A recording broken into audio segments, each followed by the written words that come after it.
bem, mente livre? Bom dia, terça-feira começando aqui. E na aula de hoje, aqui estamos aí com a segunda aula da série desta semana, que está falando sobre personagens bíblicos que estão em sua trajetória nos ensinando a como vencer o medo e a procrastinação, ok? E ontem você teve uma aula sobre o personagem Gedeão, aconselho que você volte lá na sequência de vídeos e assista. E hoje vamos falar sobre Jonas. Você conhece a história de Jonas na Bíblia, Evelyn? Vou te dizer que não. Não, muito bem. Jonas, sabe quem é Jonas? Você vai lembrar agora dele. É aquele que foi engolido pelo peixe, pela baleia, né? Ficou 3 dias dentro da baleia. Já ouviu essa história?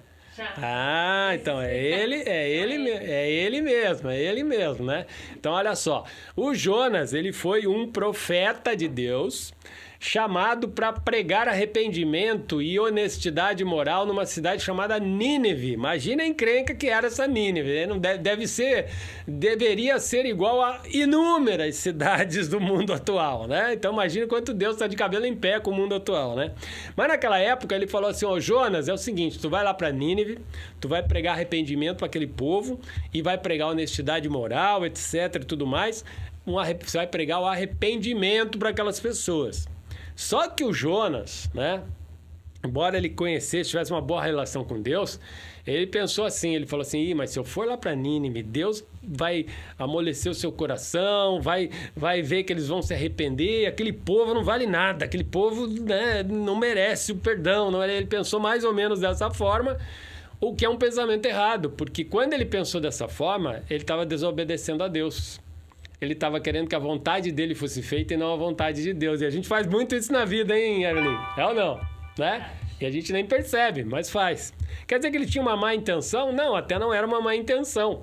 Né? Porque o que ele queria dentro dele, ele achava que aquelas pessoas que não andavam tementes a Deus como deveria ser, deveriam ter alguma forma de castigo. Né? Mas Deus não pensou assim. Deus falou assim: eu vou fazer a coisa acontecer diferente. E aí o que aconteceu? O Jonas pegou um barco, né? E em vez de ir para Nínive, foi para o outro lado, ó. Mais uma vez aí desobedecendo a Deus. Só que Deus, que tudo pode, causou lá uma tempestade, o barco começou a afundar, os marinheiros falaram: meu Deus do céu, alguém aqui fez alguma coisa, alguém não está conectado com Deus aqui, alguém, né? Quem é o culpado disso? Daí falou: acho que sou eu, né? O Jonas falou: ah, é você? Então, você vai ser jogado para fora. Só que quando jogaram ele no mar, Deus já tinha preparado lá um peixe que a gente imagina aqui nos dias de hoje, que talvez fosse uma baleia. E olha só, o Jonas ficou 3 dias dentro desse peixe. Já imaginou isso? Teve tempo para pensar que era uma maravilha, né? E foi exatamente isso. Deus colocou ele numa espécie de deserto reflexivo, deserto espiritual, para ele ver o que ele tinha feito. E quando ele caiu na clareza de que tinha que obedecer a Deus e fazer a vontade de Deus, a Bíblia fala que o peixe foi até próximo de Nínive e vomitou boca fora o Jonas. Então imagine as pessoas, você tá lá em Nínive, que era uma cidade que tinha uns cultos meio pagãos também assim e tal, e de repente um peixe daquele tamanho abre a boca e pula um cara lá de fora. Você já pensou essa situação, velho? Pô, você ia dizer mesmo, né? Todo mundo ia baixar ali e falar: meu, é um abençoado, é um milagre, né? E foi mais ou menos o que aconteceu lá. Olha só que interessante, né? Jonas 1,12 fala assim: tomem-me e joguem-me ao mar, e o mar se decepcionará, pois eu sei que é por minha causa que esta grande tempestade caiu sobre vocês. Então, ó, nesse versículo aqui é onde começou toda essa narrativa que eu estava trazendo aqui para você. Só que olha só, após a baleia ter jogado lá para fora o Nínive, ao final ele conseguiu cumprir a missão de Deus. Ele viu a transformação da cidade de Nínive, como Deus havia mandado fazer, né? Ou seja, as pessoas se arrependeram. E ele viu que o arrependimento dessas pessoas era o melhor, né? Era o que Deus queria e não a vontade dele. Então ele caiu na real. E é isso que nós temos que cair na real na nossa vida. Qual é a área da nossa vida que nós não estamos entregando para Deus? Qual a área que você ainda está querendo fazer com a força do teu braço? É no dinheiro? né? Nas finanças, que você não, né? É no trabalho, é no teu casamento. Qual é a área que você não colocou para Deus, que você não ora, você não pede direção, você não entrega para Ele e fala assim, Deus, que seja feita a tua vontade aqui dentro dessa área da minha vida. E a gente faz isso em muitas áreas, né? Eu confesso aqui que a área financeira é um desafio para mim, né? A área de trabalho, assim, de propósito, sempre foi uma área de teste o tempo inteiro. Então, todo mundo tem a sua, né? E você, Evelyn, tem uma área aí que é mais difícil você entregar para Deus, assim que você fala... Por quê? Porque quando a gente entrega para Deus, Ele vai disciplinar, né? A gente vai passar um desertinho, vai entender algumas coisas, né? Você tem alguma área que... Tem área financeira? E a criação dos filhos. Então. Então aí criação dos filhos ainda então uma área que tem que ter oração o tempo inteiro. A partir do momento que você avança na fé, você pode jejuar por eles, mas você tem que fazer uma coisa que é muito importante. Você tem que declarar todos os dias a palavra de Deus na vida deles. Você pode jogar aqui num site, aqui no GPT, tem o Bíblia Chat aqui também, você joga lá dentro e fala assim, partes da Bíblia onde eu posso declarar sobre a vida dos meus filhos. Ou vida das crianças, vida dos nossos filhos. Vai te dar ali vários versículos que você pode, claro, interpretá-los e depois você declarar sobre a vida deles, né?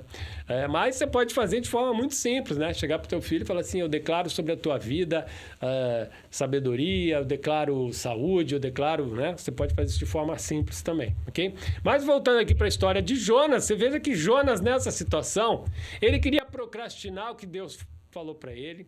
Ele teve medo lá no meio da tempestade. Ele teve medo também do novo, que seria ir até Nínive e pregar para as pessoas naquela cidade, naquela coisa maldita, entre aspas, que estava se passando por Nínive. Então você veja que houve desobediência, e é o que a gente faz quando a gente procrastina.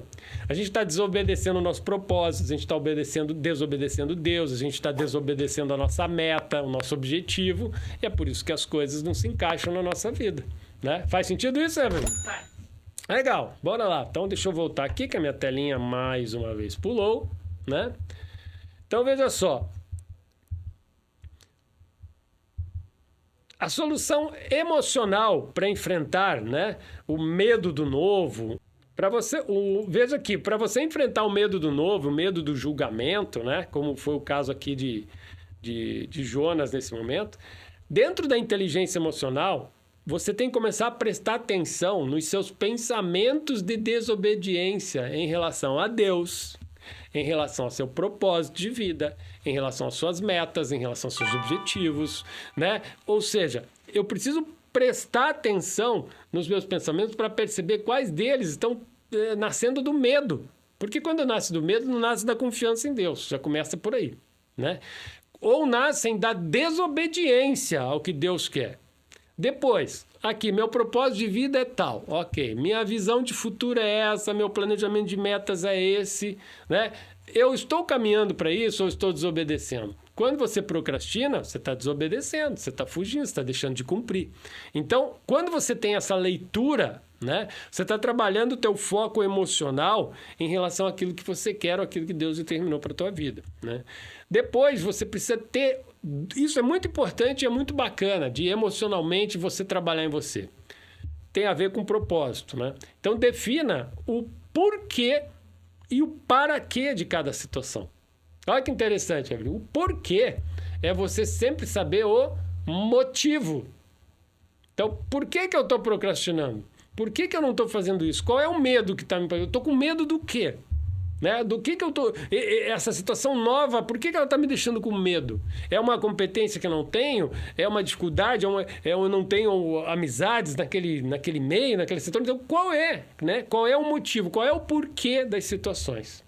Quando você vai determinar algo que você quer conquistar na vida, você também deve olhar e falar assim, qual é o porquê? Qual é o motivo disso? Porque motivação, o nome já diz, é um motivo para agir. Então, se eu tenho o porquê claro, eu tenho um motivo para agir, né? Mas eu preciso determinar, que é o que muitas pessoas esquecem, o para quê. E o para quê é a recompensa que você vai ter. E aqui muita gente erra. Por que, Evelyn, que eles erram, sabe? Olha só. Eles falam assim, poxa, meu objetivo é esse, meu propósito é esse, minha meta é esse e tal. Mas eles não têm clareza sobre a recompensa. Ah, eu quero ganhar dinheiro. Ah, eu quero... Não, ok. Para onde eu quero ir com esse porquê. Para quê? Para quê? Para qual evolução eu quero ir? Qual é o que eu quero de benefício para a minha vida? O que eu quero de benefício para a vida dos outros? Como eu vou servir as pessoas? Então, para que eu estou fazendo isso? Para que eu estou mergulhando nessa situação? Para que eu estou evoluindo? Para que eu estou entregando para Deus? Ou seja, é um constante trabalho mental aqui dentro de você, entre porquê e o para quê, que levam você a ter um comportamento focado. Você sabe por quê e você sabe para quê. Isso traz foco, traz verticalidade para a sua vida, para os seus procedimentos. Faz sentido, Evelyn? Faz sentido. Né? Vamos lá. Uma aguinha aqui para continuar, rapidinho. E olha só, na dica da inteligência produtiva, a gente vai trabalhar aqui. Deixa eu mudar aqui um pouquinho. Olha só que interessante. Encare uma tarefa nova por vez, né? A gente já teve umas 2 semanas atrás uma aula, depois você procura aqui na lista de vídeos, que fala sobre ser multitarefas, que é um erro muito grande das pessoas, né? Pega muita coisa, o que vai acontecer? Medo de não dar conta, medo de não acabar, medo de não entregar, medo de ser julgado, criticado porque você não fez. Todos os medos se misturam, porque você quer pegar muita coisa. Então aprenda. Tem uma tarefa, termina aquela, vai para outra. Termina aquela, vai para outra. Qual é a melhor forma de fazer isso? Definindo sempre a prioridade. Você começa pela prioridade. Você tem um vídeo nosso também aqui que fala sobre a lei de Pareto. Vai assistir a lei de Pareto lá. Né? 20% que sempre importam para que o resultado aconteça. Outra coisa, também está nesse vídeo que eu citei aqui agora, mas use a técnica Pomodoro. Trabalha 25 minutos, descansa 5. Trabalha 25, descansa 5 e você vai tendo mais foco e clareza. Ou seja, aquilo que parece que você não vai dar conta, você consegue administrar dentro dessa técnica para que o resultado aconteça, né? E você está dividindo a meta daquele momento em etapas ali de 25 minutos e foca na etapa, né? Nessa etapa, às vezes você tem 2 etapas de 25 minutos numa tarefa que você definiu. Na etapa 1, você precisa de um determinado tipo de foco e competência. Na 2, talvez seja outro. Você entende como você vai gerenciando, Evelyn? Você vai fazendo a coisa acontecer dentro do que você tem como porquê e para quê? O tempo inteiro. Vai fazendo uma gestão. Você vai fazendo uma gestão conjunta disso, né? E... por exemplo, como ferramenta, né, para você usar na parte prática, anote suas preocupações, críticas ou medo do fracasso. Você vai anotando ali quais são as suas preocupações em relação ao medo e à procrastinação, e você vai, obviamente, pensando sobre cada uma delas e colocando a solução que você pode ter, né? Semana passada falamos de mentalidade de crescimento, a mente que sempre pensa no que pode ser feito, no próximo nível a ser atingido, na solução. Quando você tem isso dentro de você, o vitimismo não te incomoda mais. Você não vira, meu Deus, isso aqui não. Você já pensou, ok, qual é o problema? Vamos lá, vamos resolver. Você vira protagonista ao invés de vitimista. Fechou? Fez sentido, Evelyn? Muito bom. Então, vamos partir aqui para a pergunta final. Quantas oportunidades você já perdeu por meio do que os outros vão dizer? Por medo do que os outros vão dizer. Hein? Já perdeu oportunidade por causa disso, Evelyn? Um tempo atrás, sim. Agora não mais. Então. Porque aí, a partir do momento, você veja, isso é uma coisa que também tem muito a ver com o posicionamento em relação aos seus valores pessoais. Quando você conhece os princípios bíblicos, você sabe como se posicionar perante as pessoas, o mundo aí afora. E os valores te dão a diretriz para as suas escolhas. Então, como eu me posiciono através dos valores que remetem a quem eu sou, a forma como eu quero agir, as minhas regras de conduta, né? E quando você tem clareza sobre os seus valores, isso começa a mudar literalmente na tua vida. Fechou? Amanhã a gente volta para a aula 3. Amanhã nós vamos falar de um outro personagem muito bacana que é Neemias. Aí você já pode até dar uma pesquisada aí na Bíblia sobre a história dele. Você vai entender como o Neemias superou a procrastinação e o medo aí na reconstrução da cidade de Jerusalém. Tá bom? Então a gente se vê amanhã. Desejo um dia de luz aí na sua vida. Beijo grande.